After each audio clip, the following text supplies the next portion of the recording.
XO, Chao Chi, Latsu Tsatsa. Hang on, lady. We're going for a ride on this episode of the Retro Rewind podcast. Oh my! Reflux capacitor, fluxing, crew to stations.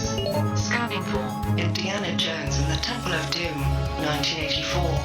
Prepare to rewind in 3, 2, 1.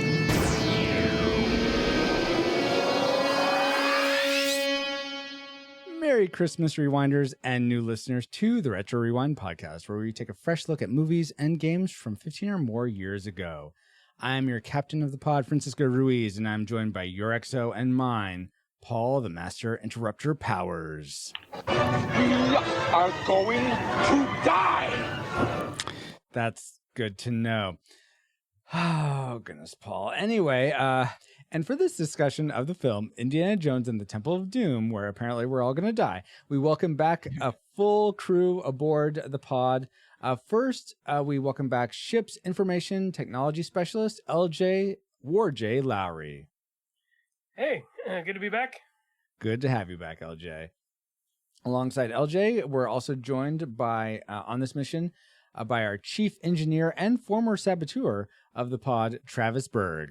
Hey, everybody. Good to be back. Thanks for overlooking that saboteur business. Really appreciate it. Yeah, you're still on probation, but yeah, we'll see how it goes. And I think you just drank some of that bad, evil, stuff. Maybe that's what it was. Yeah. Yeah. A scapegoat. Got it. And completing our trifecta of sacred stones, hosts, we welcome back aboard communication shipman Aaron Wallace. But Aaron, this turns out to be your 6th time on the pod. Do you know what that means? Ooh, do I get promoted? You do. You are now promoted to communications chief. Congratulations. Woohoo. With 6 times the pay. Yes, you 6 extra pay. Yeah, it's amazing. But so glad to have you back, all of you back. And now that we have a quick flyby of who we are, Paul, can you give us a quick overview of the production specs for Indiana Jones and the Temple of Doom? Indiana Jones and the Kingdom of the Crystal Skull was not released according to Francisco. So we're going to review the Temple of Doom, which was released May 24th in 1984. Yes. It runs almost 2 hours, 2 minutes too shy of 2 hours, and is rated PG, not PG-13 like some think. It was Yes. It was directed by Steven Spielberg. Never heard of the guy. Yeah. It was written by Howard and Howard. He is that Hyuk? Well, I don't know how to. That's Willard, not Howard.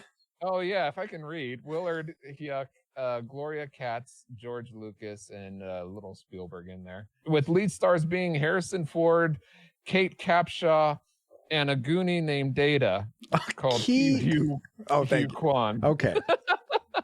I really thought you were just going to go with Data. I'm like, seriously, Paul?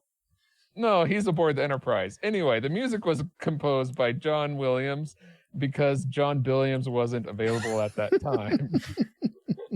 All right, you ready for the box office trivia game? I'm ready. Aaron and Travis and LJ, are you guys ready? And Chat, are you ready? All right, here we go. Go for it, Paul. All right, Indiana Jones and the Temple of Doom was made for almost $30 million. Ooh. And it went on to earn over $333 million in the box office. Well done. Well done. Yes. So given this and the fact that it was released in 1984, how high do you think it ranks among the other movies released in 1984? Ooh. I'll give you a hint. Oh. It's in the top 100. Okay. So out of 100, though. Wow. Okay. So let's start with Aaron. What's your guess? I'm going to go with Sweet 16. 16. Nice. Ashley in chat says 34. Starfox says 5th. Travis, how about you? 13th. Lucky number 13. 13. Nice. $1. LJ, how about you? I'm also going to go 5th. 5th. Okay. All right. Mm-hmm. We have Dale also says 10. Bob says 42. All right. I'm going to go just straight middle of the pack with 50. So, Paul, where did it actually end up? That's surprising because if you listen to our Ghostbusters episode, I said it was the #1 film of 1984. Why wasn't I paying attention? Oh. I knew it would have been close, but I didn't think it would have been #1. All right, so that makes, let's see here. We got 5th. So is that wait, I can't even read my own right. LJ and also Star Fox. Get it. Good job, guys. Good job. You guys win. Yay. But you know what? If it was 1 times 50, then I would have won. So just so we're all aware of that. Thank you for those factoids, Paul. That showed me to be a loser. And let's see if any of them factor into our memory mind meld or our subsequent roundtable discussion, which we will get to once Alice has located our target film. Alert, alert. Approaching target. Spoilers incoming. Establishing analysis vector. George Lucas. Harrison Ford. If adventure has a name, it must be Indiana Jones. Harrison Ford in Indiana Jones and the Temple of Doom. Rated PG. Starts Wednesday, May 23rd at a theater near you. Check newspapers. And if memories had a name, have a name, whatever the tense for that is, then they would be our memory mind meld synopsis of Indiana Jones and the Temple of Doom. Indy is at a fancy dinner party where things turn deadly with poison. Then Indy in India, with a screamy space camp blonde lady and Data. More food, but it's quite an untraditional cuisine. Snakes, bugs, monkey brains, etc. A monkey's brain, the popular in Cantonese cuisine. Anyway, Palace in the dungeon is stealing kids for slave labor, and a hearty shaman brainwashes the witness. A harrowing escape through minecart somehow designed for roller coaster speeds. Lava spews, hearts are ripped out, and there's a lot of wire to run from before crossing the bridge of death and beating the odds to return a magic stone. This adventure goes straight for the heart. And we'll have you walking around the house saying, Kalima. I mean, a lot of what that was very accurate. But Space Camp, Witness, those weren't part of this movie. So this was definitely decepted on those minor technicalities. But based on those memories, as flawed as they were, what rating did they lead you to predict for this film before rewatching it? Classic, nostalgic, or tragic? Let's go with LJ first. I predicted nostalgic. It had just been a while since I'd seen it. So. Nostalgic, okay. Aaron. I predicted nostalgic. I'm really familiar with the movie. I watched it a ton as a kid, and it seemed like it's very familiar, and that seemed like a pretty solid prediction. Got it. Cool. Travis, how about you? I predicted it nostalgic as well. I think I'd only seen it one time growing up, and it kind of, oh, really? I won't say scarred me, but it wasn't one that made the movie rounds frequently. Gotcha. Paul, and yourself? Man, I guess I'll go with everyone else and say nostalgic just because everyone else is. No, but seriously, I'd say nostalgic because it's often the least favorite if you don't count Crystal Skull amongst people's. So we don't count that one. Yeah. What's that? People keep saying these two words together. I don't know what they mean. For me, I guess I'm the odd duck out. For some reason, I thought this would end up being a classic. I mean, I love Raiders. I loved Last Crusade. You drank the poison, didn't you? I've only seen this like 1 or 2 times growing up, and it certainly wasn't as fun, and I didn't like it as much as those other two. But I still thought, you know what, maybe this will still turn out really well. So I took a shot in the dark with classic. So I don't know if those predictions will pan out. But first, let's get into our discussion of the things we liked most about Indiana Jones and the Temple of Doom. Let's spin up our Best 3. All right, best 3. Let's start with, who shall we start with? Oh, Travis, who has not seen this since he was 2.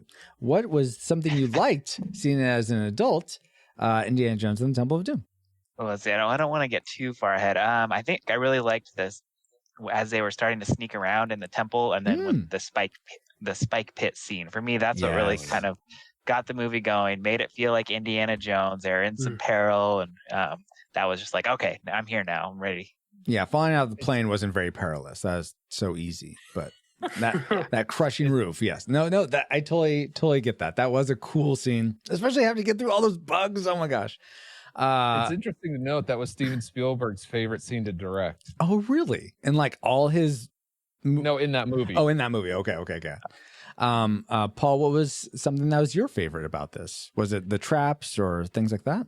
I know some people find him annoying, but I really enjoyed Short Round. At least as far as bringing that kid and childlike wonder, but also that hey, let's have some fun in this in these moments. And I mean, it is a little ridiculous that I saw him take out 8 men in a row towards the end, but it's still fun to watch him, actually do a roundhouse kick and attack. So for me, he was fun. Awesome. Okay. Aaron, what was something fun for you? Was it the character specifically or something else? I really liked just the action sequences. I felt like the action sequences in Indiana Jones movies are always so good and so kind of particular. And I feel like this movie didn't disappoint in that area. Totally. It was the adventure kind of swashbuckling, but also a lot of humor mixed in, and Indy just kind of really muscling / just being wicked smart and creative on his feet to get through it, no matter how hopeless it seemed or how impossible it seemed. I really like the action sequences. Awesome. Yeah. Like one of the ones that Travis mentioned, the falling roof and the cart chases. Oh, that was so good. And in fact, that was something that's related to those things made my like list, which was the production design on this movie was just so good. Everything just looked so real, except for a couple things. But for the most part, it all looked so good. It was lit really well. It was shot so well. And everything looked like they were in India. They ran into this thuggy cult. Yeah, I just really appreciated that about the film. LJ, let's go to you next. What's something you really appreciate about this? A lot of the things you guys said connected to some of my likes, but weren't as specific. But I'm going to go with Paul's and say that I really enjoyed the humor of this movie, especially between Indy and Short Round. It was really cool the way they interacted with each other, and when they were playing, I forget they were playing. You cheat. A poker. Yes. Yeah. The humor was great, and then even with Willie, like she's the typical damsel in distress character to me. Like but I love how they played off of that so much, and it was funny. It wasn't like distasteful at all.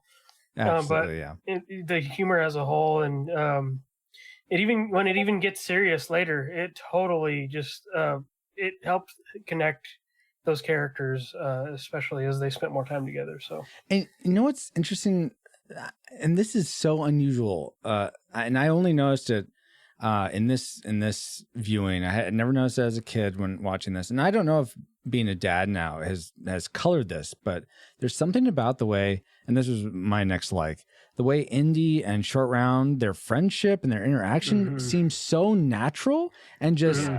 It's so unlike so many times when you have adults acting with kids.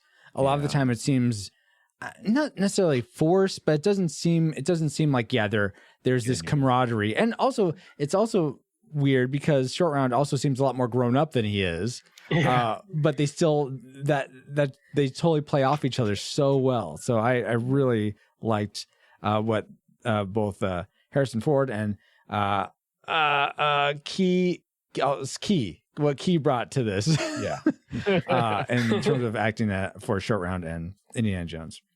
But what was something else that the film brought to you for something you liked? And a poor segue, Travis.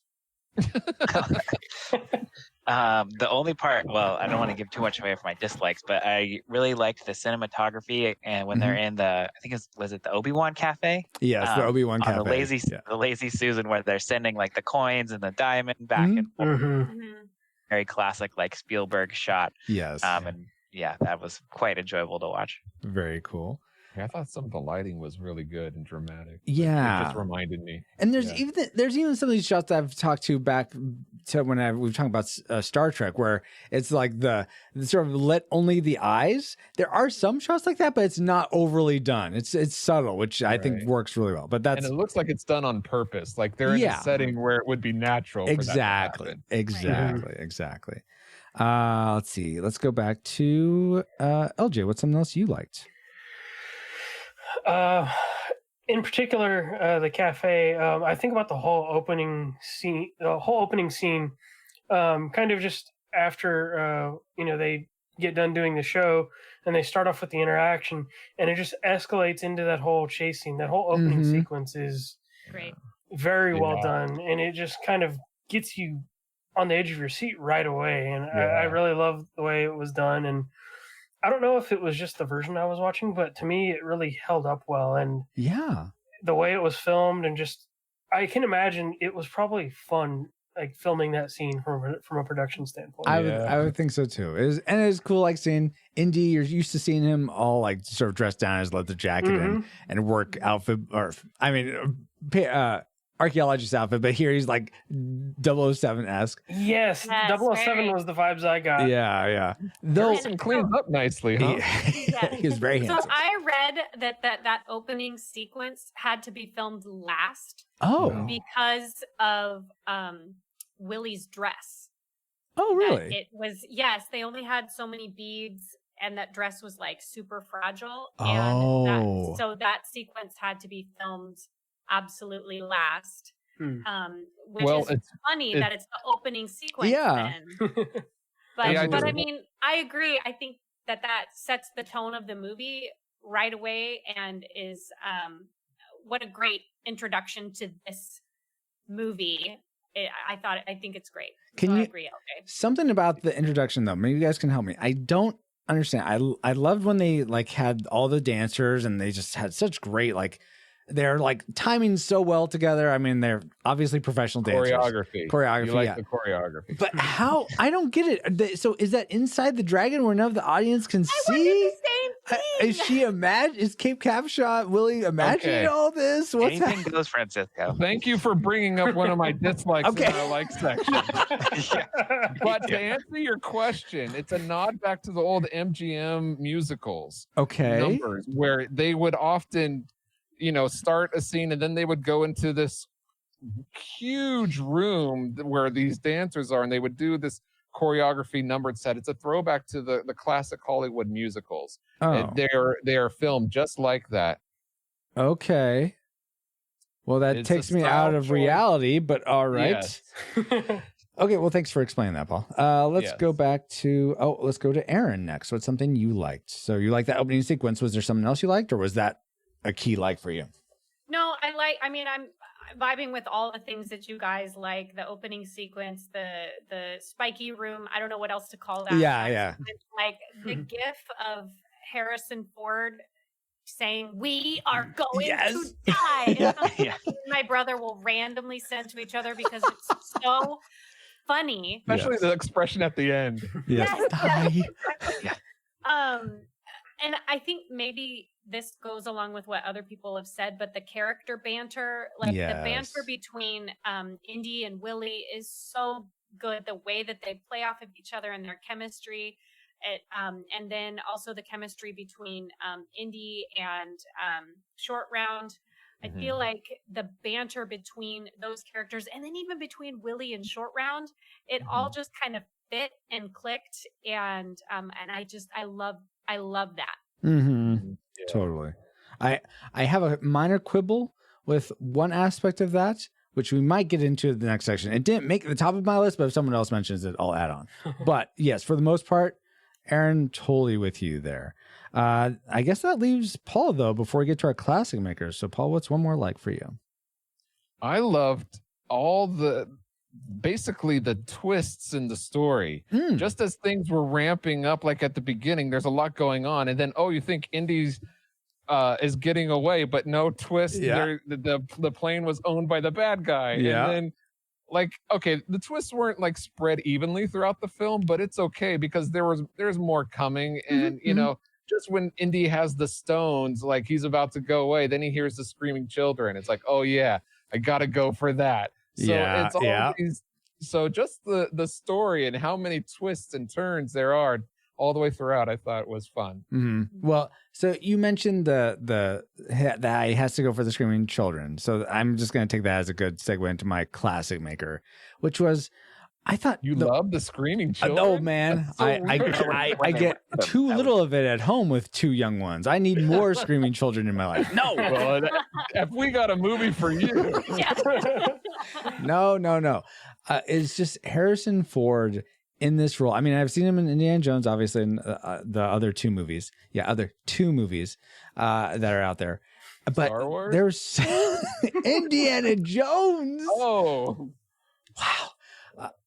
There was something so evocative of his performance here, whether it was his just very roguish, like, yeah, I'm just going for fortune and glory, but then he has these heart for these kids. Is like, oh man, I can't just leave them in this, and like that he even chooses to go to the village to begin with. I mean, yeah, there is this desire to get these very valuable stones, but I think there is this also driving force of the children just being taken that really pulls at him. And then top that off with when he's like fighting, I could see it in his eyes, him fighting against the blood curse that he was under, not wanting to go against it, but sort of just having to.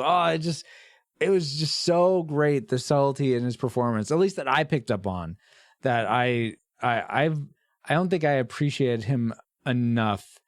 I didn't see that type of performance, and at least I don't remember it in Last Crusade, and I don't recall it being that visceral in Raiders of the Lost Ark from last year. Well, I do, because that's also my classic maker. Oh, okay. Harrison Ford. Okay. And I think it was also my classic maker for Raiders. Raiders. But I agree with most of everything you just said, but I'll take a side note and I'll address you, Francisco, since we've been reviewing the Young Indiana Jones.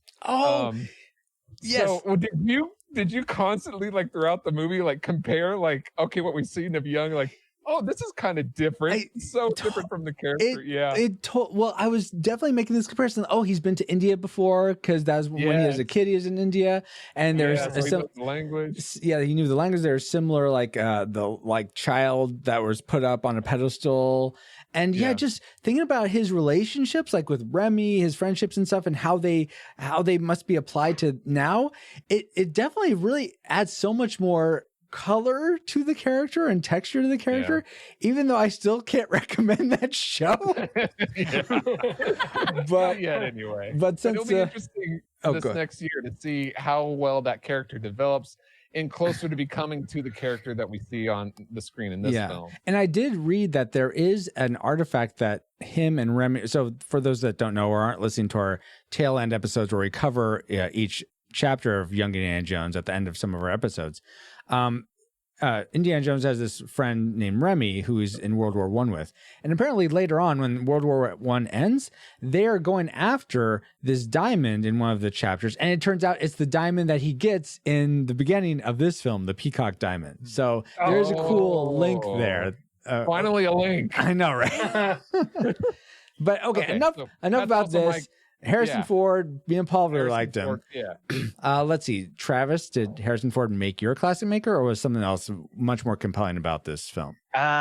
Maybe it's like the popular answer, but I think the classic maker for me had to be the minecart chase scene. Oh, just, like, with how long it was, like the production value of there. Like, if you think iconic movie scenes, that is like at the top of the list. Totally. So that was my classic maker. Yes. What was nuts? I was watching behind the scenes, and they said they built the mine cart, all the tracks and everything, and they built it around the giant studio. And I'm just, of course, they used some of the same shots and they just used different angles and lit it differently to make it even longer.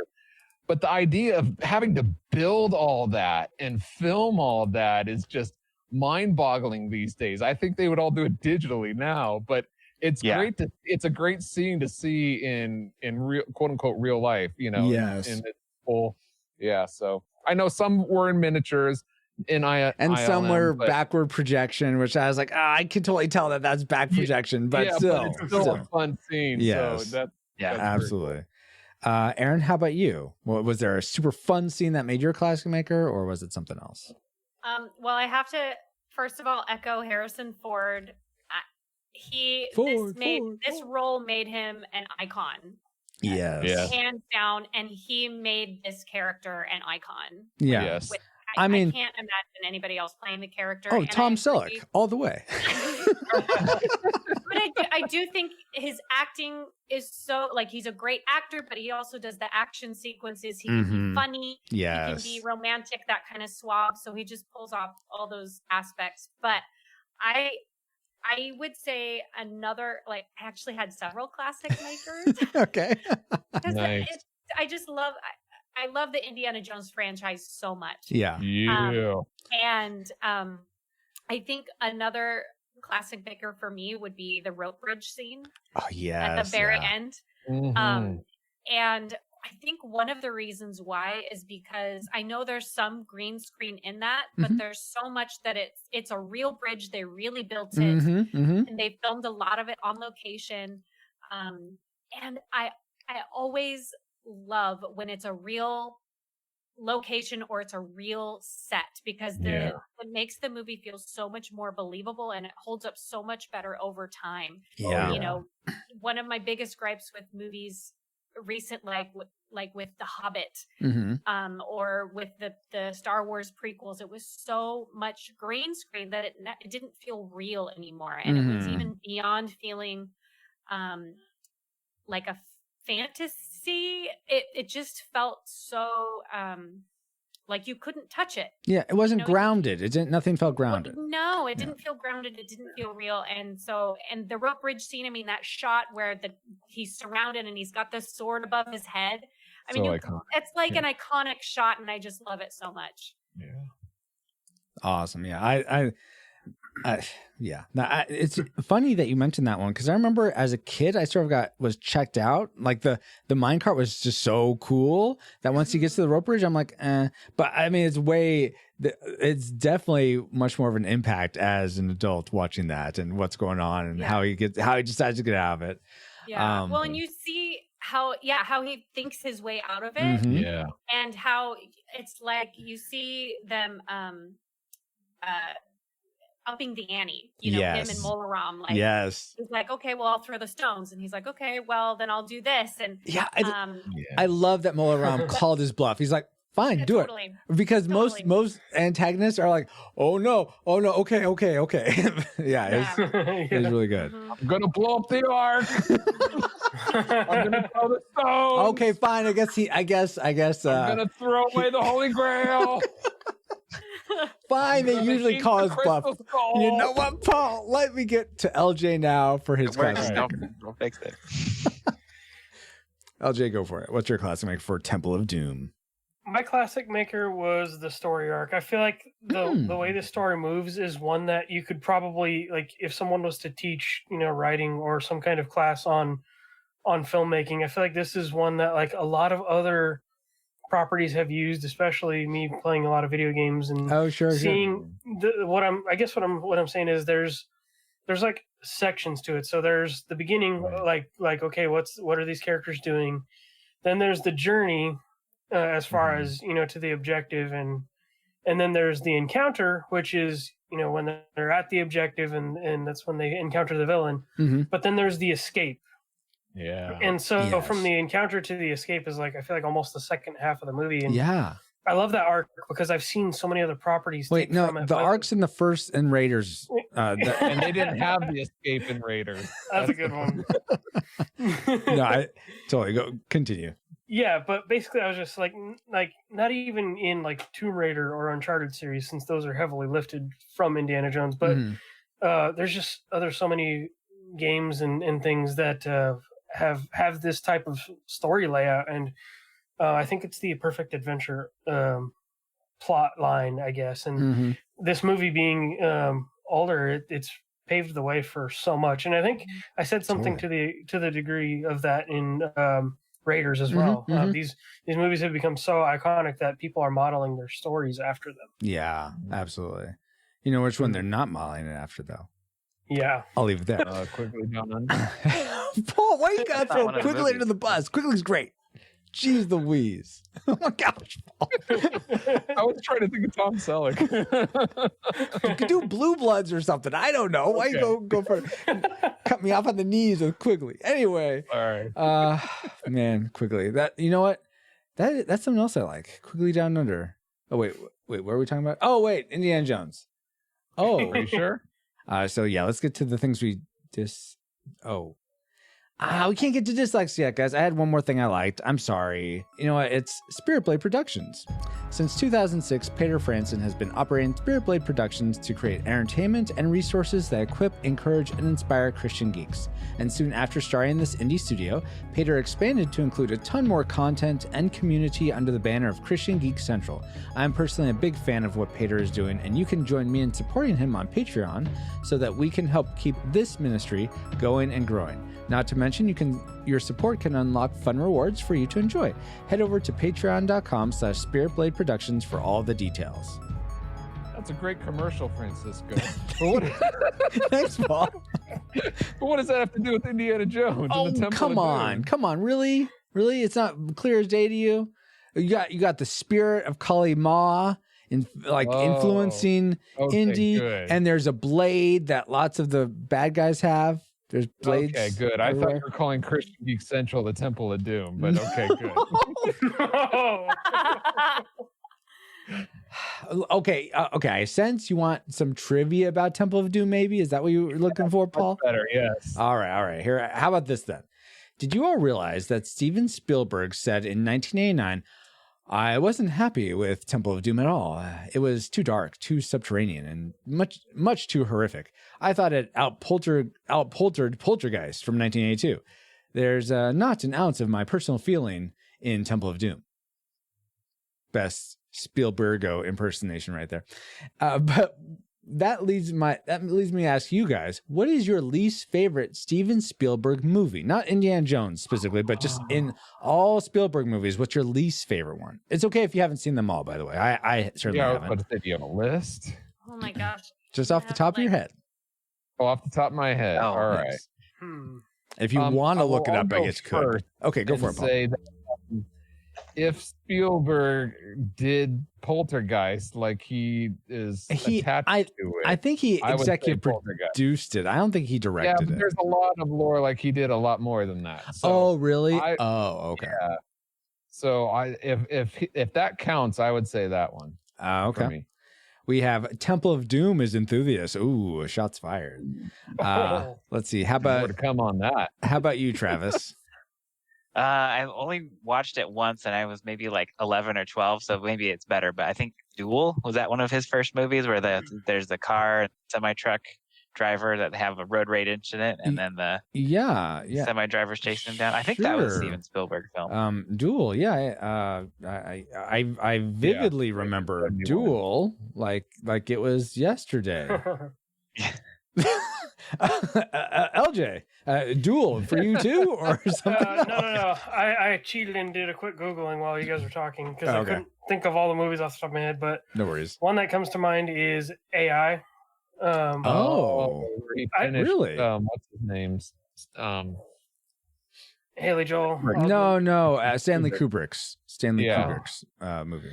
Oh, so Yeah. okay, because it had him as director, and Oh yeah, he he did. is. He Go ahead, Paul. Go ahead. um, I think between the two of us, you know what we're saying, right? yes, you said Okay. he had finished it or something, right? Yeah. Yes, Okay. exactly. Yeah, I just found that movie like it was fascinating, like what they were doing, but it just felt so long to me, and just as a kid, and it didn't hold my attention. Yeah. Gotcha. And I'm looking at a list. You were not wrong, Travis. Duel is a TV movie from 1971 that was directed by Senor Spielbergo. That's what I said.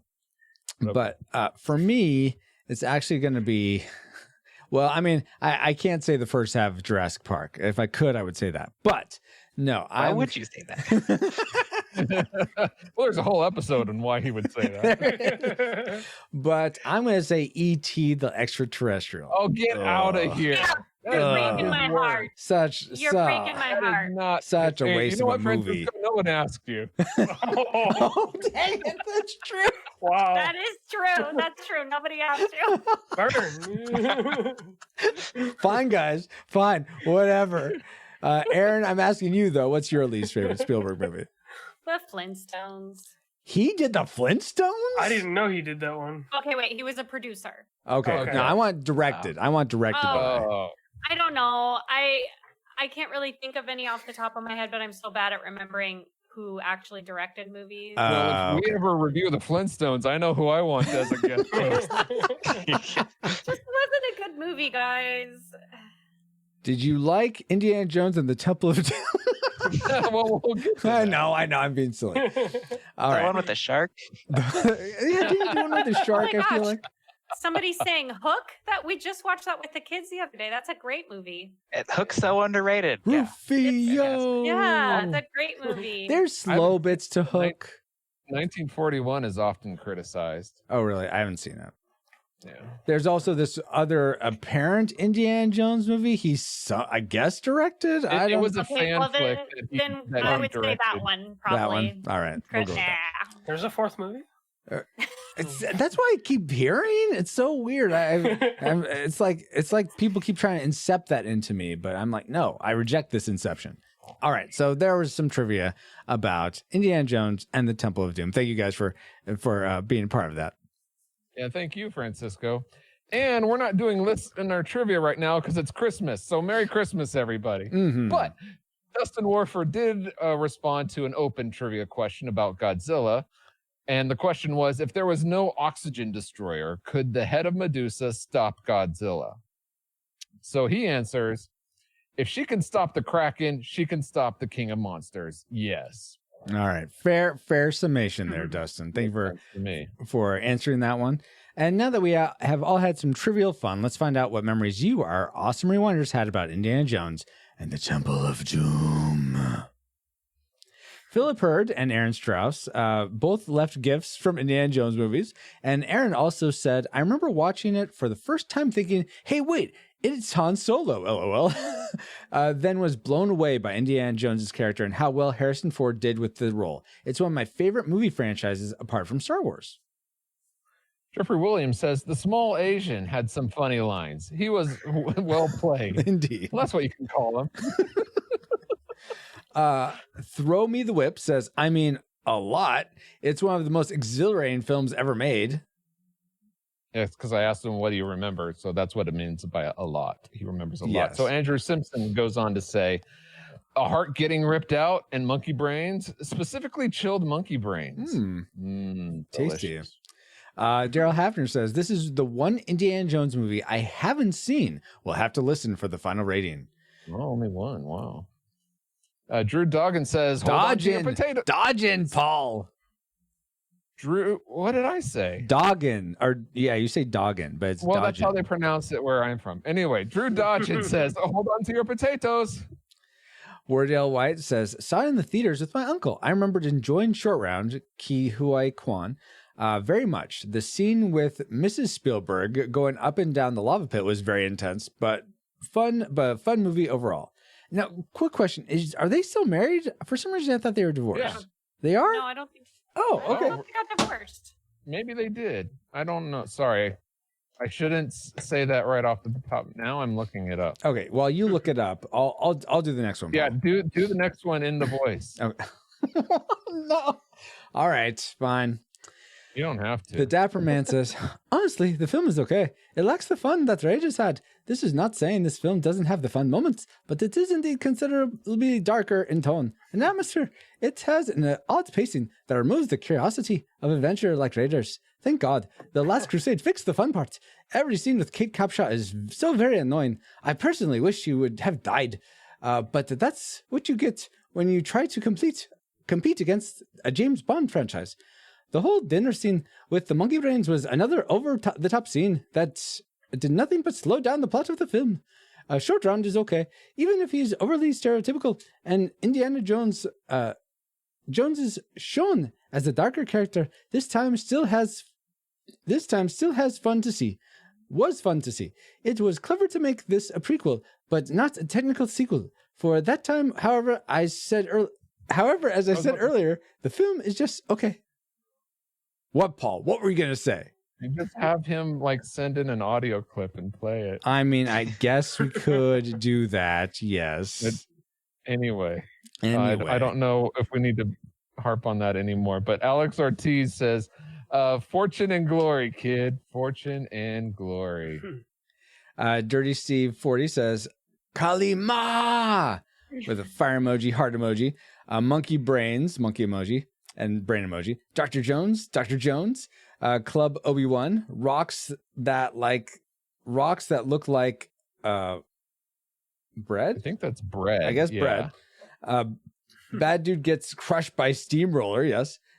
Which, by the way, guys, I didn't realize this. Did you know that's the same actor who was the big German in Raiders of the Lost Ark in the plane? The bald guy with the yeah. Only because I read it on IMDb. Okay, yeah, same here. I didn't know that off the top of my head. I read it, but apparently they're supposed to used several times in the Indiana Jones films. Okay, yeah, and they do it as a running gag. Like that's cool. With them. Mm-hmm. Exactly. Let's see. But Dirty Steve continues, the same set for the underground slave work from James Bond, A View to Kill. Oh, I didn't know that. This isn't Raiders great, but it's a seesaw between nostalgic and tragic. Ooh, that's not the seesaw you want to be on. Becky Smith says, growing up, we were only ever allowed to watch the TV version and still had to look away at certain parts, especially the heart ripping out scene. This is me talking. I watched the TV version too, and they edited that part out, so I don't understand. But anyway, here's the HBO TV version. Maybe. So then she continues on that says, when my family gathers, the moment calls, and when the moment calls for it, one of us will break out chanting, Om Nam Shiva, Om Nam Shiva, Om Nam Shiva. Well, Kalima, exactly. Oh my word. Well, in keeping with what Beck said, we have all gathered here for the occasion of chanting the things we didn't like about Indiana Jones and the Temple of Doom. So it's time for our Worst three things. All right, let's start back with Aaron. What's something you didn't like about Indiana Jones and the Temple of Doom? I don't remember this so much as a kid, but for whatever reason, this time when I watched it, I was like, oh my gosh, Willie is such a bubblehead. Yes.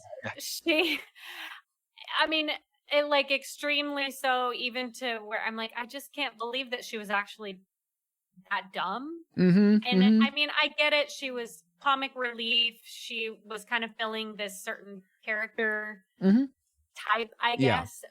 But there were just times where it felt a little over the top. For me this time. Like, really, I think she would understand that. Especially, I got the impression that she was kind of cultured because she had traveled. She'd been in Paris and these other places. So you would think she would have a little more understanding of culture. On someone else's dime, though.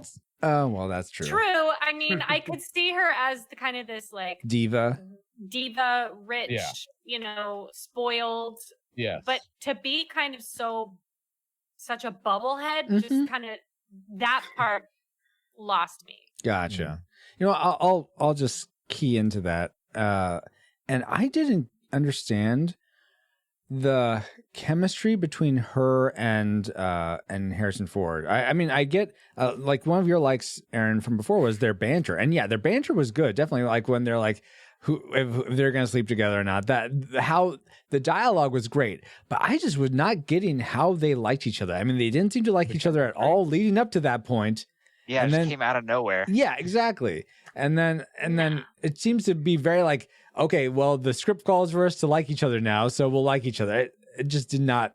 That part wasn't working for me. But what was the part that wasn't working for you, Travis? I really didn't like the opening sequence. So like, except for the Lazy Susan, but like everyone else seemed to like that though. Travis, I you're going I against know, the curve. I know. Yeah, I'm a maverick. You know me.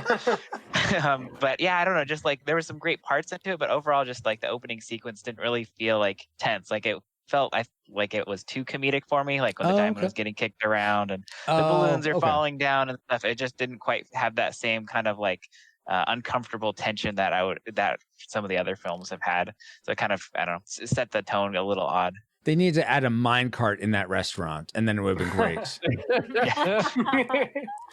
Paul? That's actually very similar. Yeah, go for it, Paul. So to my dislike that I alluded to before is that I enjoyed the whole diamond thing. You know, oh, now there's a bucket of ice. Like I enjoyed that scene. But before that, going back to I didn't understand. It totally took me, and I alluded this before, is the whole dance sequence of the. Now I thought it was great as it opened up, the banging of the gong, the gong with the mountain on it. Every Indiana Jones has a different kind of mountain representing the Paramount Mountain, and then as Kate Capshaw is singing the Anything Goes in Mandarin, I thought is great. I thought it's a nice touch. Even the title that's that cut out behind her and everything, I thought was great. But I didn't see this in theaters, and I couldn't imagine, as people are excited to see an action adventure of the next Indiana Jones movie, and all of a sudden there's this big musical opening number, and you're like, what in the world is going on here? Did I get the wrong ticket? What movie am I in? So out of place. I thought certainly Spielberg was trying to, because he's gonna be coming out with the musical of West Side Story. Oh yeah, in a year Ashley or two. in chat just said that. Yeah. And I know he's been on record saying he's been wanting to make a musical for decades. But I was shocked to find out it was actually George Lucas's idea to open it up with the musical number. Oh, really? Okay. Not Spielberg. But anyway, I just thought it was out of tone, out of place for an Indiana Jones movie. Yeah. But you know what? Something as well done as it was. Yeah. And something it wasn't out of tone for an Indiana Jones movie. I'm going to go with another dislike because it sort of fits into that. That caps off the whole ending, the whole opening sequence, where they're in the plane, the pilots have left, they're realizing what they need to do, and Harrison has the bright idea to like inflate this raft and fall from 1,000, 2,000 feet, and apparently they're fine. They're just fine. And that was beyond belief for me. Completely beyond belief. Mythbusters has determined that it is impossible for someone to survive a fall of that magnitude. Well, there you go. Even in a one that's designed by Spielberg and George Lucas, I don't think so. Oh, they use the Force? Is that what you're saying? No. When they hit that water, they smack so hard bones would shatter. But this should be nothing new for people who are familiar with a different Indiana Jones movie. I suppose, but it's just so many falls that were so unbelievable. Yeah, as the waterfall out of the plane is just too much. I wanted to like that sequence, but it was just, I couldn't suspend my disbelief. If it were rapids with like subtle drop, you could, Aaron. Well, if they had fallen from shorter differences from the plane to the snow, more believable from the snow, into the river. You know, if they had smaller falls, more believable, it would have been fine. Yeah, exactly. That's what I'm saying. See, I feel like Indiana Jones isn't meant to be this necessarily like believable hero. He's this fantastical adventure character with all the humor. I feel like it's just a genre where for the things to be far-fetched, it's purposeful and it works. But if I want to be Indiana Jones, Aaron, how am I supposed to fall out of a plane if I'm going to die? You got to back. Just get a hat and a whip, okay? I'm sure Christy will love it. Yeah. Maybe that should be my first try before jumping out of a plane. Good point. Yeah, Good point. small moves, Ellie. Small moves.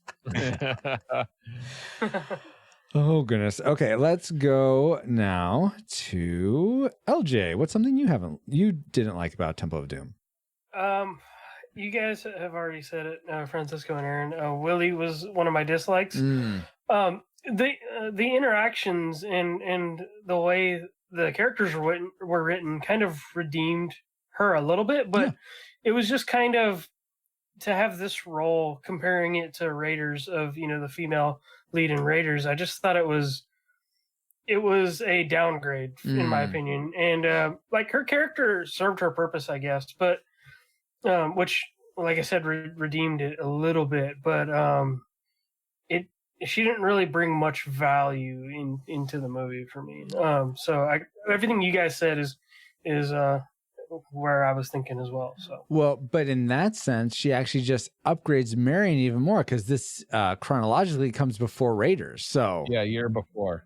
oh, it does. Interesting. I didn't know that. yeah, It's it's pretty cool. And I read a couple of things to speak to that, Oh, LJ.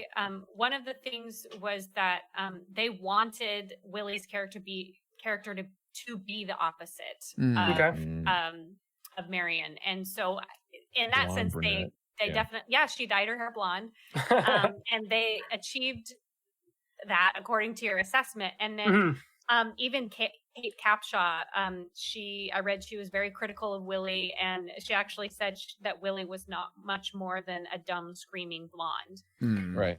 And also I read that Kate Capshaw had to be taught how to scream. Oh, really? She did, which was fascinating to me, because in my mind I'm like, well, either your voice does that or it doesn't. Yeah. But apparently you can learn how to scream like that. She did play the role well. I will give her credit for that, but it was just the character as a whole didn't bring anything to the table for me. Other than comedic relief, right? Right. Paul, by the way, did you find out if her and Spielberg are still married or not?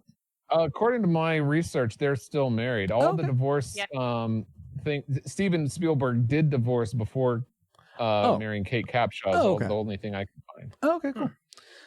All right, let's go back to Travis. What's something else you didn't like about that you would have liked to have divorced from this movie? Yeah, that's a segue. Yeah. Oh, nice. Yeah. They were echoed by a couple other people. Yeah. Willie's character was definitely a big dislike for me. Just it felt like lack of depth and motivation in the character. But. Poor Willie. Paul, did you not like Willie too? We'll get to that in a moment. Okay. But, foreshadowing.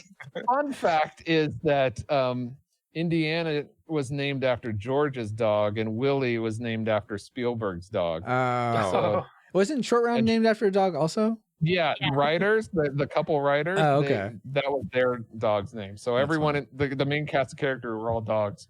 Anyway, one of the things that I didn't like, I thought it was strange, is that there's a strange amount of people sleeping when loud noises should be waking them up at different parts of the film. I thought you were going to go into this, Francisco. We're going to talk about the plane and the people were sneaking off, and there they are sleeping. Okay, that's convenient. Well, they've been. I'm sure he's been what, up for a long time, but I don't know about Kate Yeah. Capshaw or Short Round. But okay. What kind of guy is hoping a lady is going to come over and have adult relations with the kid sleeping right there in the room? That's a good point. I never thought about that. Well, maybe he didn't think that was going to happen in that room, but she would just come over and Then they would go back to hey, her baby, room. let's go back to my room. That makes Okay. sense. That makes That sense. makes a lot more sense, but that's not the way it was playing out. So Right. I was very I was like, oh, of course, because everybody sleeps through everything in this movie. All right. So Paul doesn't like people sleeping on the job. Got it. Not Let's. in an action adventure movie. People Not- sleeping on the job. I can understand once or twice, but they pulled that multiple times. All right. Well, let's pull one more dislike from Aaron before we get to our tragic makers. So, Aaron, Willie was your first one. What's your second one? Well, it kind of has to do with Willie again. Okay. I know we're really harping on Willie. And it's like, I don't hate her. It's just, there's not a lot of things I dislike about this movie, you know? Oh. And this one is kind of specific to me because of some things that I've experienced. But when Willie... You wish you could sing like her, and you're just Yes, jealous. absolutely. Okay. Yeah. All right. And wear that dress and go into the wherever the heck that dancing studio is, Barclay Dancing Studio. No. When Willie rejected the food at I mean, she did eventually eat it. at that village. Wait, she rejected food twice. Are you talking Yeah. about the monkey brains, or are you talking about in the village? In the village. Okay, not in the house. Okay. I've traveled to countries and where I know that people are offering me food, more food than they eat in a week. Mm-hmm. Wow. It was just so painful and made me cringe because It sounds realistic then. yeah. So I mean, I can understand being handed a plate of food and feeling like, oh my gosh, I really don't want to eat this, but just it just was cringeworthy for me. Yeah. But I feel like maybe that was a little bit more specific to some things that I've experienced. Sure. It just didn't bother me. You didn't like watching that scene, but you mentioned Willie. You didn't like the way that Willie's character handled that scene, or just the fact that she was so like, I don't want to eat this, and like she looked so grossed out by it, and yeah, she was very rude about it. Yeah. Yes, she was very rude I about thought it. she was being nice. Like, look, these people are starving. They can have it. Like, I thought that was nice, but apparently that's not nice. And I think it's a No, I mean, cultural it's hospitality thing. Yes, I mean, when you go Hospitality out the window. People are starving. They need to eat. But that's Yes, my opinion. but when but I you don't- go- that's my when Western view.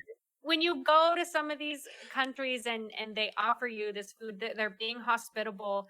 Right. It is extremely rude to reject the food, and so it just.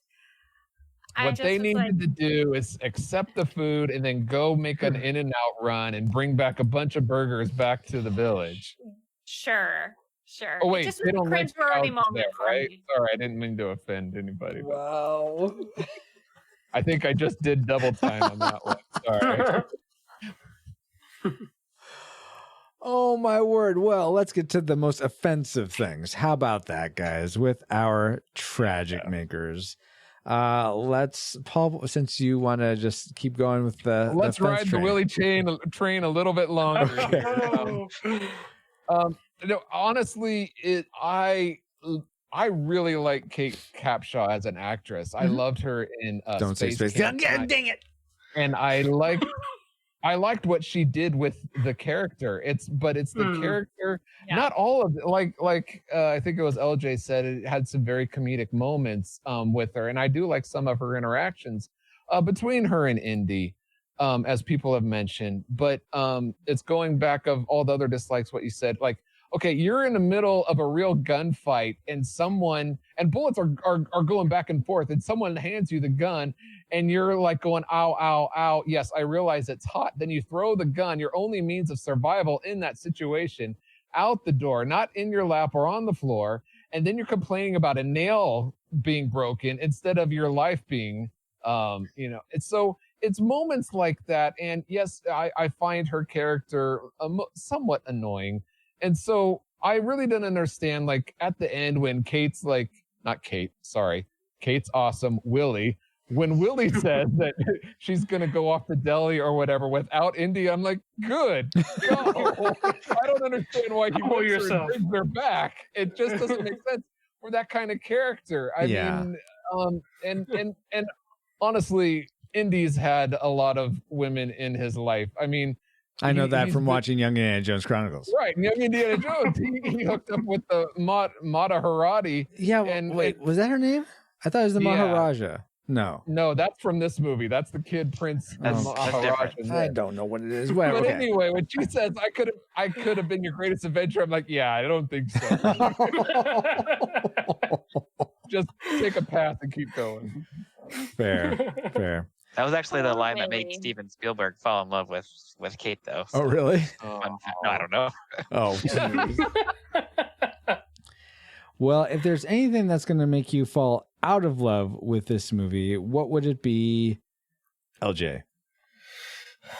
There were some shots that, and I've mostly experienced this with like watching the higher res versions lately, because I don't know if the version I was watching was in like 4K or something, but it was super high definition. But there were some scenes that you could tell like they just didn't age well. Like as far as the one that really got me was whenever I forget his name now, but the villain whenever he whenever he falls and lets go, that one was just, I don't know what that was, what kind of like if it was graphics or anything, but scenes like that just look cheesy. Like they just did not hold up. And They need to drop a camera from a cliff and film it in real life, like Aaron was saying, and then it'll pass the test of time. yeah, like I mean, I get it. Like that's due to me watching the more high res version, but I've noticed this especially. Like I've only had like a 4K TV for about a year now, but as I watch some of these more remasters and stuff, it's been fun to see what they can do to them. But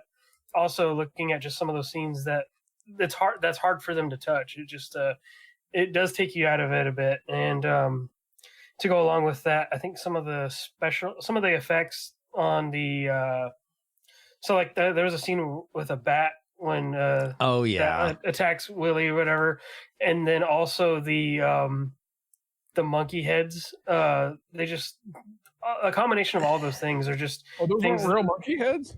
Not that they had to be real, but there's just parts and bits and pieces of this movie that didn't quite hold up. But overall, I mean, it's stronger than that in my opinion.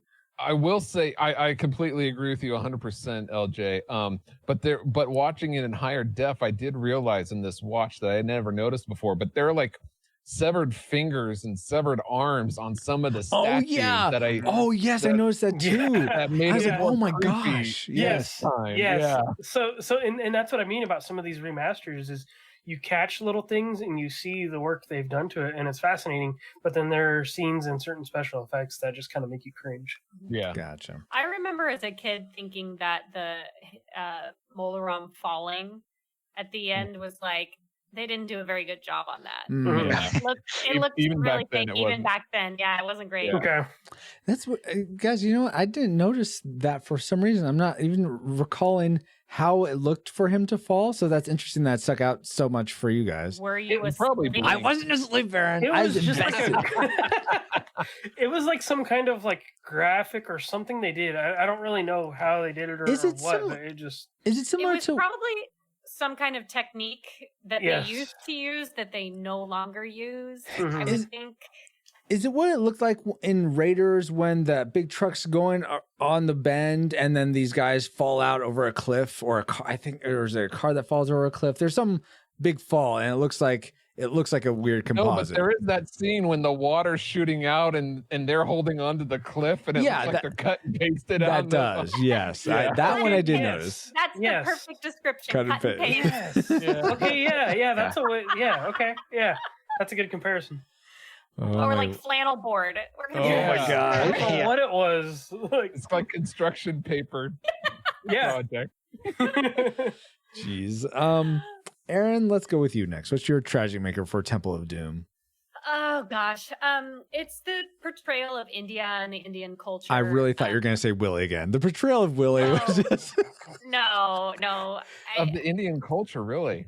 Yes, you know what? India holds a really special place in my heart. Mhm. I've been there 3 times, and Cool. you know, I mean, even doing some reading about the movie, that when this movie came out, it was a lot of people thought it was incredibly racist. They couldn't even film in India because the Right. Indian government didn't like the script at all. They felt Right. it was a poor portrayal of their culture, and Well, yeah, From they weren't that even allowed to even use the word Maharaja in the Right. script. yeah. So So that's why that was the final linchpin where they said, all right, we're not filming in India. yeah, so I mean, I wouldn't say that it would make the average person want to avoid the movie, but it just feels like a gross caricature of a culture and a real highlight or caricature of some of the spirituality and whatnot. It just was cringeworthy for me because I've been to the country and I love it so much. Is it mainly the thuggy cult aspect or even the village that they go to in the beginning? Because I don't know, that to me the village seemed like it didn't seem off-putting. And I mean, I haven't been to India myself. I know my wife has, Christy has, but of what I know, that seemed like it's just like a destitute place. It seemed like a very sad place, and it felt authentic in that way. But if you're talking about the thuggy cult and that being like, oh yeah, that's what India spirituality is like, then I could see what you're saying. But I'm just want clarity. They portrayed that's India's spirituality. In fact, that was like like you said, a cult, an offshoot that even was put, to rest, or they thought they got rid of. But so I didn't even associate, me as a Westerner who's never been to India. It never even crossed my mind to think that this is what the people from India do. Well, you're a smart guy, Paul. You actually think about the movies you're watching when you check your brain or turn your brain off. Oh, okay. But we're totally taking over for what Aaron's tragic so I'm maker. trying to understand Aaron's. I'm trying to find out what's so offensive about it, because I mean, I've already said offensive things already. I don't want to say more. No, it wasn't the village. I mean, it was that felt like a very, honest portrayal of a destitute place, people in a dire situation. But it was definitely the overemphasis of just the evil and the thuggy, cultish, and the kind of typical costumes that the guys were in. It just felt a little off color. Oh, okay. So, I mean, as a kid, I wouldn't notice. Again, it's because I've been to India 3 times. It holds a special place in my heart. And so, but if you're looking for a great portrayal of Indian culture, I would say The 100-Foot Journey is an excellent movie to watch. Oh, cool. Okay. Yeah. So, Travis, we saw that with you in today. Yeah, that's a good one. Oh, nice. It's a great movie. I will. By the way, I was going to push back just a slight bit, Aaron. Oh, I will too. Were you in India during 1935 British occupation? No, I was Okay, then maybe things had changed since then. Were you Francisco? Well, I mean, I saw this documentary, Indiana Jones and the Temple of Doom, and so I assume that's what it was like. Yeah, I was going to say, don't be hating on the thuggy life. Oh my gosh. That's a very fair assessment, though, Aaron. And I appreciate that you have this way different perspective, having been to India several times, that you're able to bring to this. So thank you so much. Yeah, I appreciate your opinion on it. I'd actually personally like to, learn more about it. Absolutely. About their culture and stuff. I would like to learn more about what Travis's tragic maker is personally. My tragic maker was kind of a combo of like the pacing and the story arc of the film in general. Like it just like the first half an hour or so felt like, oh, it's like a romantic comedy. There's Indy and Willie, they don't really like each other, and there's all these hijinks going on. I was just rolled my eyes a couple times. Crazy couple kids. Like at the scene where Willie's trying to get dressed and all the animals are attacking her. It's just like, okay, this is like too much. And then they get to the temple, and it's like, okay, now it's super serious and a lot darker. Like and the tone shifts pretty drastically. Yeah, pretty hard, and there wasn't really like the archaeological, investigation like in Raiders and in Last Crusade, where they're searching for clues and finding hints and getting closer to figuring things out. It was just kind of like, oh, the statue moved, and now we got it. So you're saying to yourself, why isn't this more like National Treasure, pretty much? I mean, well, don't dare insult the acting graces of Nicolas Cage, but there you go. Gosh. More of a Constitution protector. No, I wouldn't dare insult noir Spider-Man. But I was thinking the same. I was thinking the same thing, Travis. That it seemed like the movie only felt like it actually got going once he pushed into the secret place from Willie's room in the palace. Then I was like, oh, now we're in the stuff. So that I don't get it. I thought there was a lot of action in the dancing, and the horrific falling and killing themselves and coming back to life in the boat, and then that resurrection is amazing. Oh my gosh! Well, no. But I'll go ahead and end with my tragic maker. Which that wasn't your tragic maker? Okay. No, and I wonder if this. I'm sorry. Were you done, Travis? Was that pretty much it? Just that opening sort of half hour? Oh, or so? The flow of it all. Yeah. The flow. It made it harder to enjoy when it was like felt like an Indiana Jones film for me, at least. Okay, totally fair. For me, and I don't know if this sort of I don't know if this really speaks to what you were saying, Aaron, but I think it's somewhat related. And it's so there. I pulled the quote from the antagonist, from Malo Ram. He says this when I think around the time when he's trying to get Indy to drink the blood. He says, the British and what? I said he said it's good stuff, huh? No, go ahead. He says, the British in India will be slaughtered. Then we will overrun the Muslims. Then the Hebrew God will fall. And then the Christian God will be cast down and forgotten. Soon, Kali Ma will rule the world. so I heard this and I'm like, and on reflecting on the movie as a whole, I think this one line almost really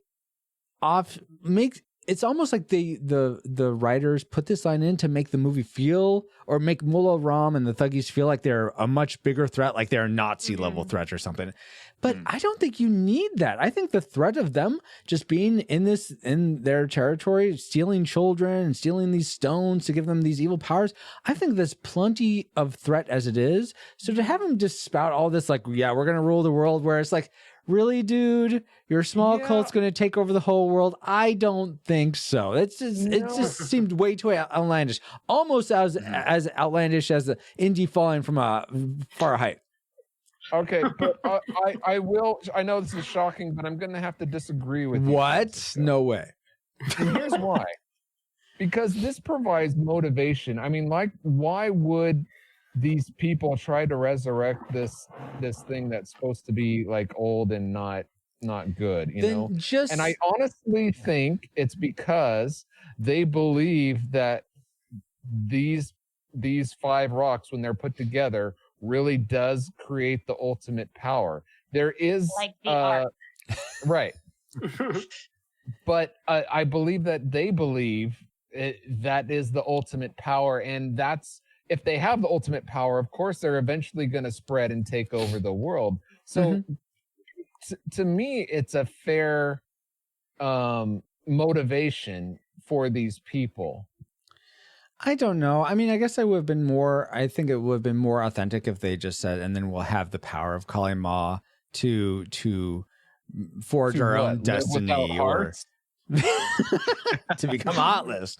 No, just, I don't know, to forge our own destiny, or to I don't know, drive away the British swine, or I don't know what they would say. What okay, just so that they can do whatever they want. Yeah, just something like that. Not necessarily take over the whole world and all their religions. Exactly. Okay. I mean, if they want to push for that, they should have showed a way bigger cavern with way more people, because it just seemed like they were small potatoes. Hold on to your potatoes here, Thuggees. Minecart track infrastructure took a lot of engineering and resources, though. Let's be real. I guess, yeah, they have lots of really smart cultists there to be able to figure all that stuff out. But I still feel like you still need raw numbers if you're going to take over the world. So, did you see Dale's comment? Evil overlords can dream too. I mean, they have to make a living too. Right. I didn't see that. That's people who are leaders point, are Dan. big visionaries. They're thinking globally. Okay, so fine, guys, fine. I'm just saying it's almost like that's they're racist to think that a small person from a small country can only stay in their own little country.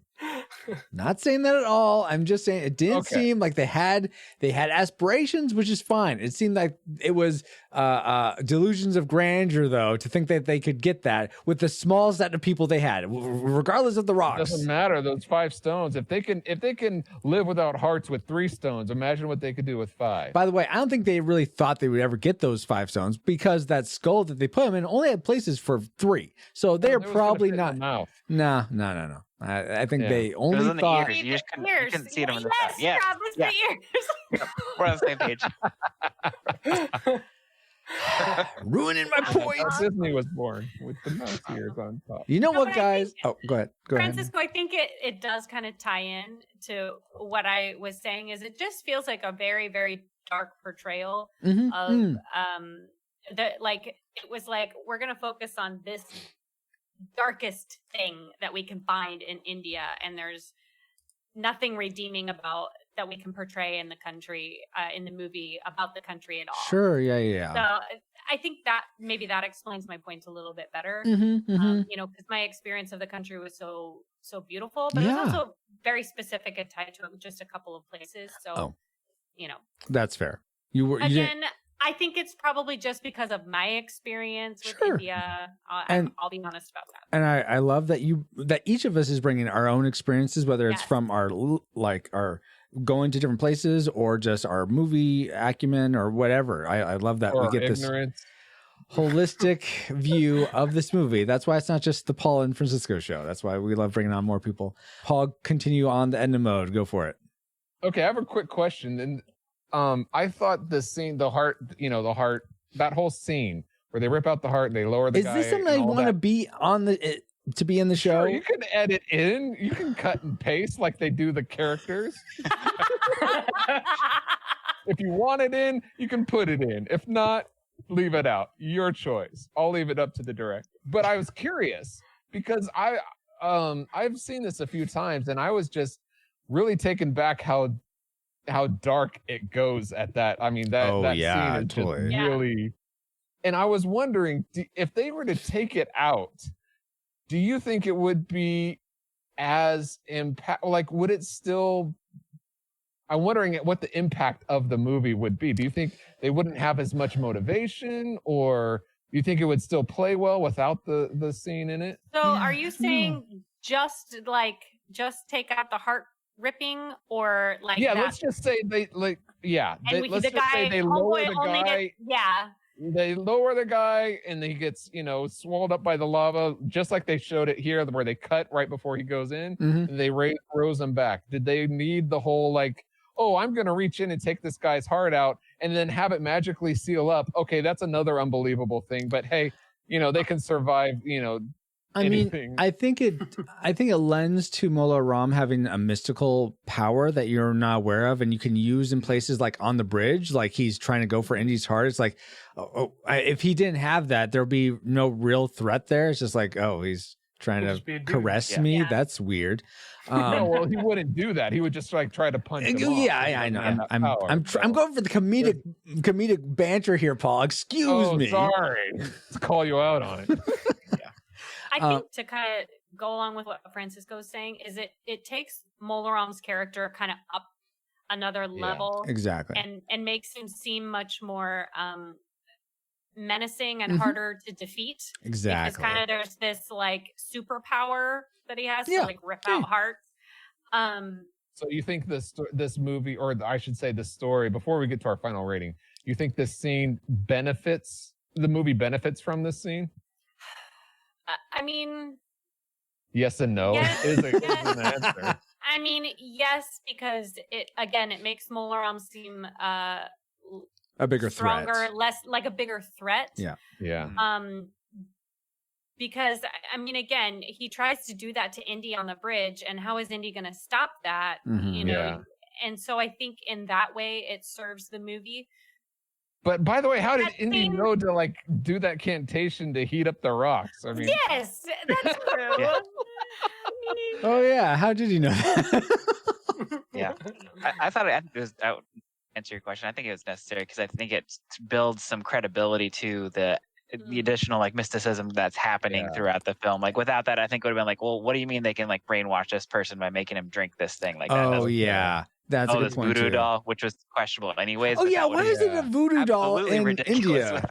That was confusing to me. I thought that would be Central America, if anything. But dang. Is it? I just am having a realization of a dislike that probably would have been better than my other ones. You just want to. Willie is so bad. No, it wasn't Willie. It was the kid, the kid Maharaja or king. Yeah. I mean, I remember seeing, and I'm like, is that a girl? Is it a boy? Oh. And then, the outfit at the end, I was like, well, he's got pearls, but not a shirt, so he's probably a boy, but he sounds like a girl. And then his portrayal is kind of very I don't know, cheesy, when he's doing the the voodoo doll thing at the end, and he's like, Yeah. Yeah. He's got this really weird look on his face. Exactly. Well, you called him a he, and you're exactly right. It's a he. So. I figured it was a he. Yeah. It was, but when I was a child, I was confused. Got it. Oh, Yeah. I never questioned it. In fact, I was surprised to find out it was voiced by a girl. It was dubbed. Oh by, yeah. Now my confusion makes so much more sense because it's played by a boy but voiced by a girl. Yes. Yeah. Yes. All right, guys, we had lots to go into, both of the things we really liked about this movie or things we really didn't like. But you know what? Now that we've entered all our targeting information into the firing computer, Alice, do you have a firing solution for us? Firing solution complete. Rating salvo at the ready. On your mark. See, I have this salvo authority too. Salvo at the ready. Salvo at the ready. All right, guys, it's time for the moment of truth. Do we rate Indiana Jones and the Temple of Doom a classic? We'd recommend anyone go see this movie, whether or not they've seen it before. A nostalgic, if you remember liking it as a kid or whenever you saw this last, and are curious to watch it again, yeah, definitely take the time, watch it again. You'll probably enjoy it. But if you've never seen it before, it may be a waste of your time. Or do we rate it a tragic? It's not worth anyone's time. If you've never seen it, stay away. And if you have seen it, don't see it again because you may sully any fond memories you have. So let's start with Let's start with LJ this time. What is your final rating for Indiana Jones and the Temple of Doom? I'm gonna go with classic. Whoa! To me, what? And you predicted nostalgic though. Yeah, it was just because at the time when I was trying to remember the plot synopsis and everything, and I'm like, you know what, I really don't remember a lot of this movie, but it brought a lot back to me, especially one of the first times that I really paid attention to this movie back in the day was watching it with my brother in middle school, and that really stuck out to me probably more than Raiders did at the time, just maybe because Raiders was an older movie and I hadn't seen it. But all the parts of this movie just go very well together. It was very hard for me to find strong dislikes. I feel like most of my dislikes are very nitpicky. And the moment that really stuck out to me that made it a classic was when Short Round was... I said, I love you, Mr. Jones, you're my friend. And I was just like, that tied it all up right there. Every part of the movie. It was just oh man, it was so good. Awesome. Aaron, what was your final rating? Oh man, it pains me to say nostalgic. Oh, I thought you were gonna say tragic. I'm like, whoa. No, oh, okay.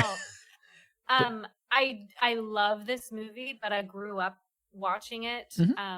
I think if somebody has no context for who Indiana Jones is, they haven't seen any of the other ones and they just start with this one, it's a really poor place to start. So as a standalone movie, I rate it as nostalgic, but as part of the Indiana Jones, trilogy, the Indiana Jones trilogy. Yes, it is a trilogy, exactly.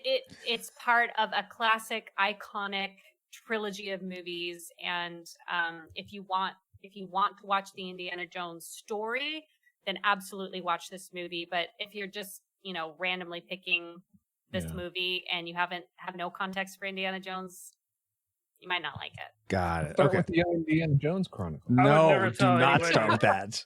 I would never tell anybody to start with a sequel. No, never. But it's a prequel, so yeah. Somebody might not know. Somebody might not know. I mean, I don't know. Yeah. You could start with Empire Strikes Back first and have a great viewing experience. It did come out first. Or Young Indiana Jones, right? Oh my gosh, another. Travis, what's your final rating for Temple of Doom? I feel very similar to Aaron.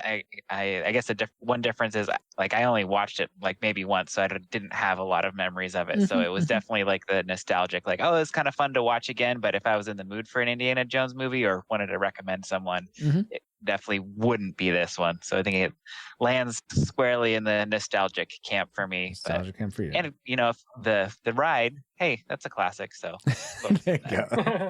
More minecart rides in the restaurant, a plane ride, and minecart everywhere. Disneyland, yeah, everywhere. Oh my gosh, the Indiana Jones ride at Disneyland, so it's good. It's my favorite ride. It's such a good park. ride. Yes. Favorite ride. Yes. Paul, how about for you? What's your final rating? You predicted nostalgic. Mm-hmm. And watching this, I loved it as a kid because I was about Short Round's age, and it was just I really connected. And but watching it now, the nostalgicness of it was just firing so strong that I really enjoyed watching this. And honestly, I'd recommend it to anybody. So I give it a classic. Classic. Wow. Paul, I'm a little bit surprised by that, Paul. I am too.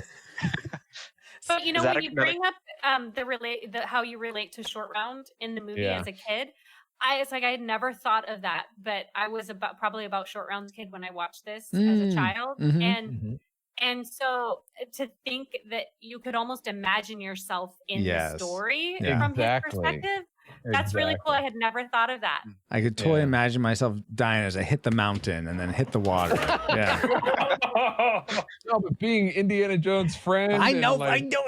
Again, comedic banter is what I'm going for, Paul. But I'm just going back to the movie. It's just I'd so recommend it.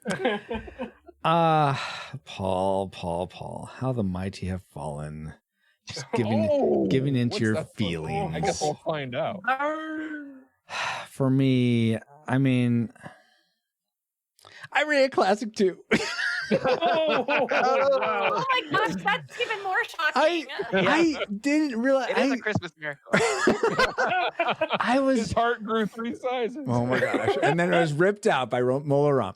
I just like this movie. I was not so even though I predicted classic, it's been so long since I saw it. I'm like, well, maybe I just figured Indiana Jones will just prevail, and he did because I was so invested in this movie. I was on the seat of my chair as I was watching for a lot of it, and it's just I loved the dialogue, and I love all of the stuff I liked about this definitely overshadowed the quibbles I had.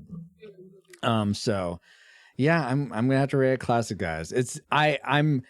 I'm worried. I'm actually worried that this may hedge out Last Crusade when we watch it next year. I'm hoping it doesn't because Last Crusade has always been my favorite, but we'll see.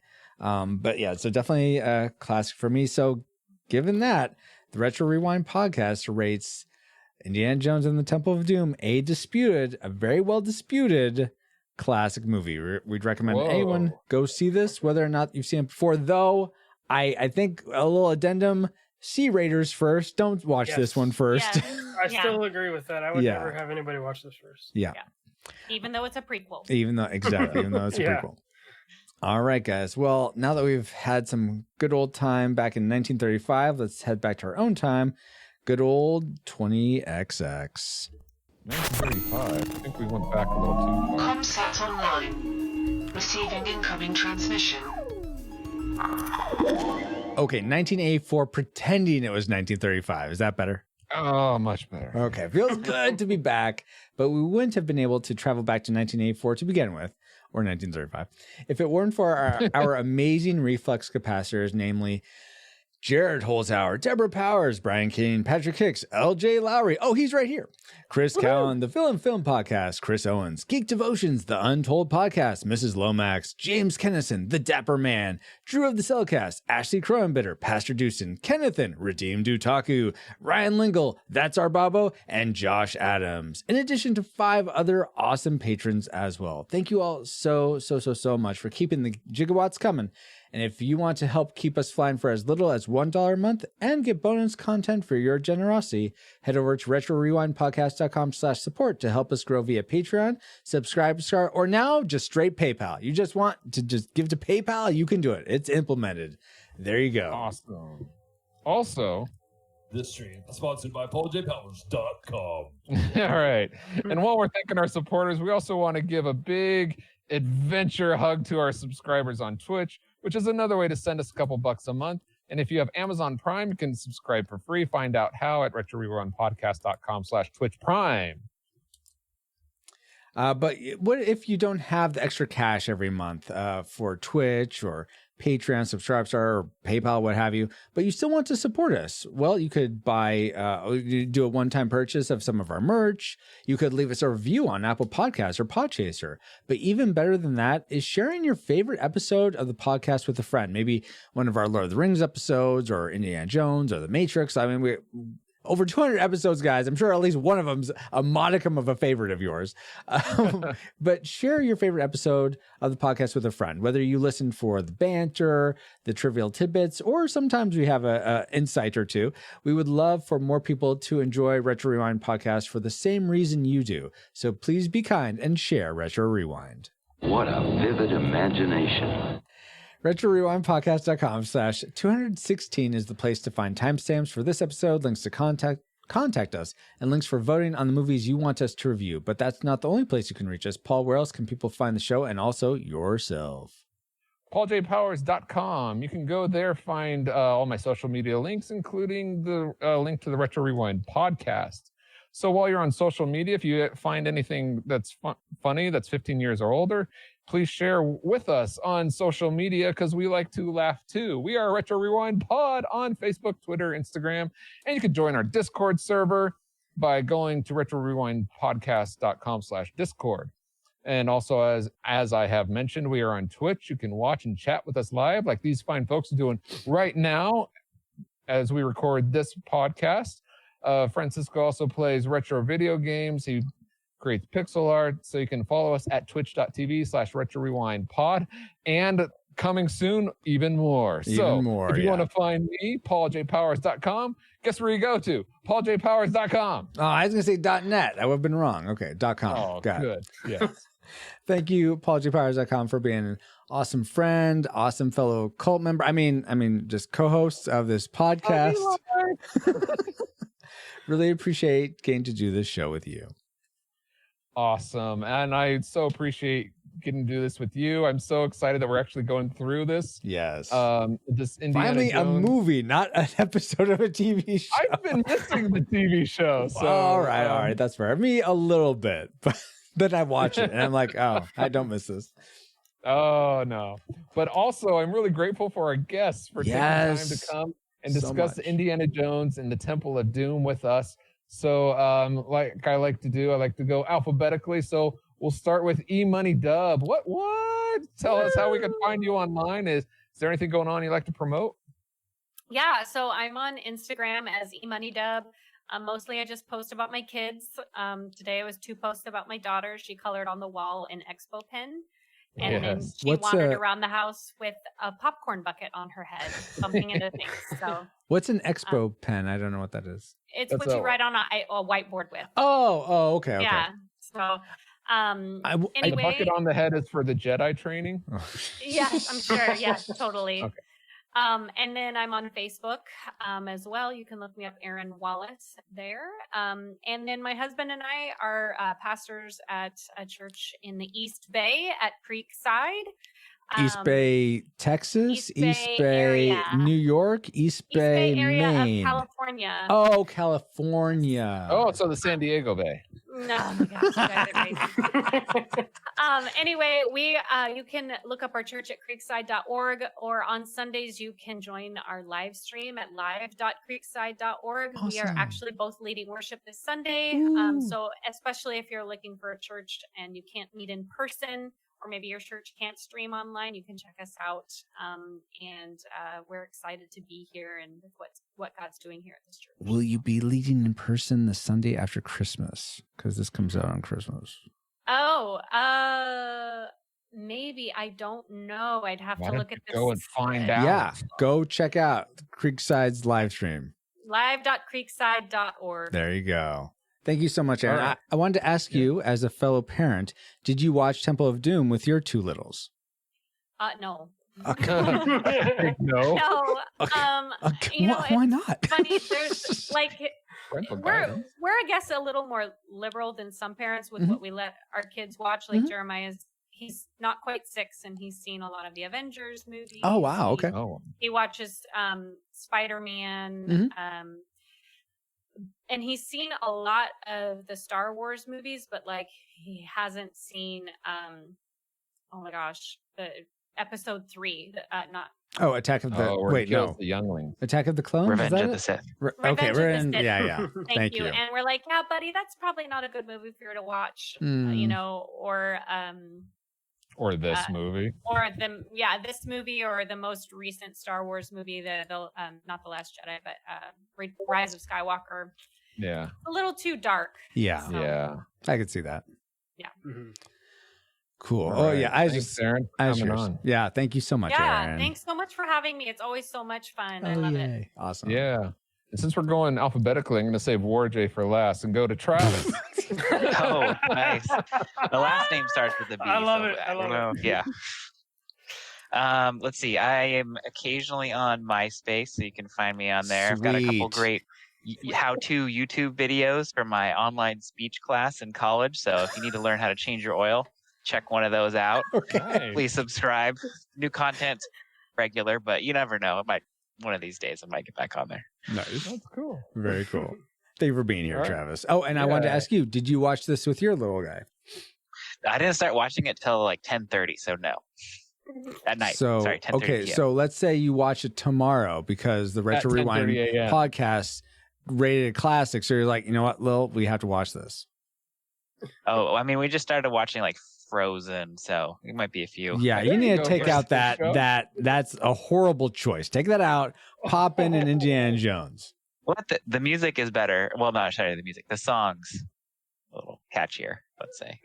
You're breaking my heart. You're pulling out my heart, in fact, and it's lighting on fire right now, Travis. Well, someone's got to do it. Let it go. Aaron, I will mute. Where's the mute button? Where is the mute button? Francisco, All right. like your heart is Before made of ice. Yeah. Before the captain has a conniption, let's go to Warjay. LJ, thank you so much for coming and helping us review Indiana Jones and the Temple of Doom. Mm-hmm. Yeah, I'm happy to be back. You can find me on Twitter at WarHeroLJ, where I post a lot of my content from Geeks Under Grace and a lot of virtual video game photography. Oh yeah, I'm really enjoying a lot of your video game photography. That's so cool. Thank you. It's become my thing. Like Cyberpunk just did a photo mode trailer recently, and everybody's like, cool. "LJ, did you see this?" And I'm like, "Yes, I did. It's on." Very cool.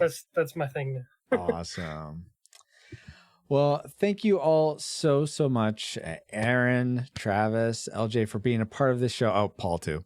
But as much as I appreciate all you guys, you're not the ones who I appreciate the most. Yes, that honor is reserved for you. Yes, you listening right now.